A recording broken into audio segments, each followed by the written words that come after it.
En période de conflit, les violences sexuelles sont monnaie courante mais restent largement impunies. Bonjour à tous, bienvenue dans le MAC sur Sensation. Aujourd'hui, je reçois Flavie Critier, membre d'Amnesty International à Mont-Saint-Aignan. Bonjour. Bonjour.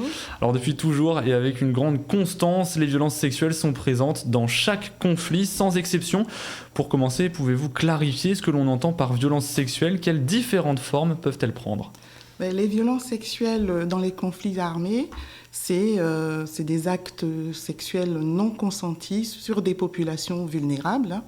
Et dans ces conflits-là, en général, sont dans des circonstances de force, en fait, d'abus de force par différents belligérants lorsque ces conflits-là ont lieu. On parle aussi d'avortement forcé. Oui, on parle d'avortement forcé aussi, on parle d'esclavage sexuel, de grossesse forcée, on parle aussi également de viol. Tout à fait. Voilà. Et ces viols et autres violences sexuelles ne sont pas des actes isolés, c'est une véritable arme de guerre. Expliquez-nous en quoi ces violences doivent être considérées comme telles. Mais en fait, pour Amnesty, on intervient dans le cadre, en tout cas, de la protection des civils pendant les conflits armés. Donc, c'est la Convention de Genève, 1949, et ces autres protocoles de 1977. On peut y appliquer le droit international aussi humanitaire, en tout cas, doit pouvoir s'appliquer dans ces circonstances-là. Et effectivement, ces violences vont à l'encontre, donc, ce sont des infractions totales aux droits humains, des personnes qui sont maltraitées et qui interviennent comme ça, que ce soit par différents types de groupes armés, que ce soit aussi l'armée régulière ou bien commise en tout cas par ces groupes rebelles aussi également contre des populations, notamment des populations les plus vulnérables, les femmes, les jeunes filles. Mais on se rend compte qu'effectivement, on a pu documenter aussi sur des violences sexuelles sur les hommes et les jeunes garçons, effectivement, dans ces conflits armés. Donc si on doit résumer, l'objectif, si j'ose dire, de ces violences sexuelles, c'est d'infliger des préjudices physiques et psychologiques, comme des humiliations, comme des punitions pour forcer à fuir ou pour obtenir des informations. Tout à fait. En fait, les violences sexuelles sont utilisées comme une vraie arme de guerre. On le voit dans les exemples. Amnesty et les chercheurs d'Amnesty ont documenté depuis 2004 sur les différentes guerres en République démocratique du Congo. Et récemment, d'ailleurs, le Rwanda et le Congo, on a en République démocratique du Congo, on a encore documenté ces violences-là. Il y a aussi le cas du Tigré en Éthiopie, où effectivement un nettoyage ethnique a été... les violences sexuelles ont été utilisées comme nettoyage ethnique des populations du Tigré. La première prise de conscience a eu lieu lors de la guerre de Bosnie-Herzégovine dans les années 90, où le viol systématique de femmes musulmanes a été utilisé comme moyen de nettoyage ethnique. Il a fallu attendre 2008 pour qu'une résolution de l'Organisation des Nations Unies exige la fin des violences sexuelles comme arme de guerre. Pourquoi est-ce que ça a pris autant de temps selon vous? Écoutez, les violences sexuelles en tout cas sont difficilement... les témoignages sont difficilement accueillis par les populations. Et effectivement, ces personnes on a du mal à recueillir leurs témoignages. Et c'est pour ça que, à cause de la honte, à cause de la culpabilité, à cause de toutes ces difficultés que ces personnes vont avoir sur elles aussi et qui vont garder. Il y a une sorte de silence sur ces violences qui se fait à la fois par les victimes parce qu'elles sont dans des situations dramatiques psychologiquement, mais aussi parce que l'entourage et même n'essaye pas de comprendre un peu toutes ces difficultés-là. Et des violences qui sont dans leur grande majorité commises par des hommes dont les cibles principales sont les femmes et les filles. Mais vous le disiez, personne n'est à l'abri. Non, personne n'est à l'abri parce que de plus en plus on documente sur les violences aussi faites aux hommes, les violences sexuelles.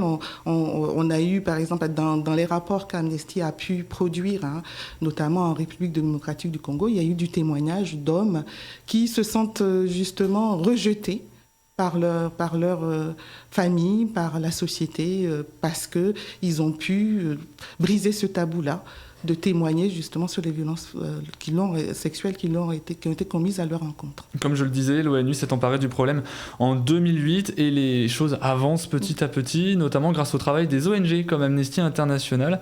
Concrètement, vous l'avez déjà un tout petit peu expliqué, vous avez fait de la documentation, mais comment œuvrez-vous pour faire reculer ces violences ?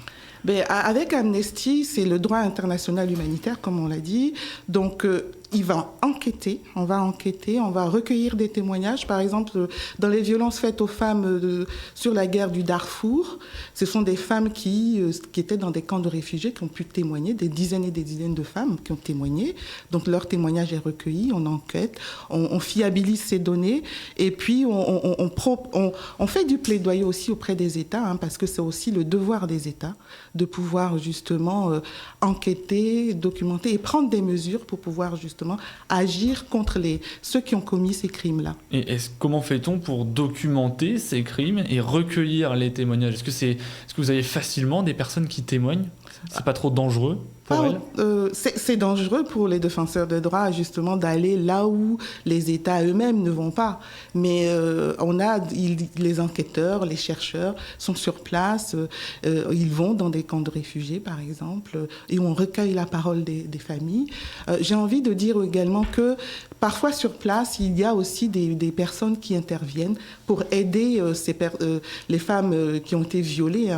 C'est le cas de la République du Congo. Vous savez, on a Monsieur Mukwege, le docteur Mukwege, qui est un gynécologue, qui a créé un hôpital pour recueillir ces femmes violentées, qu'il répare d'ailleurs, et qui adossé à un centre d'accueil pour ces personnes, pour les reconstruire psychologiquement aussi dans le Bukavu, en République démocratique du Congo.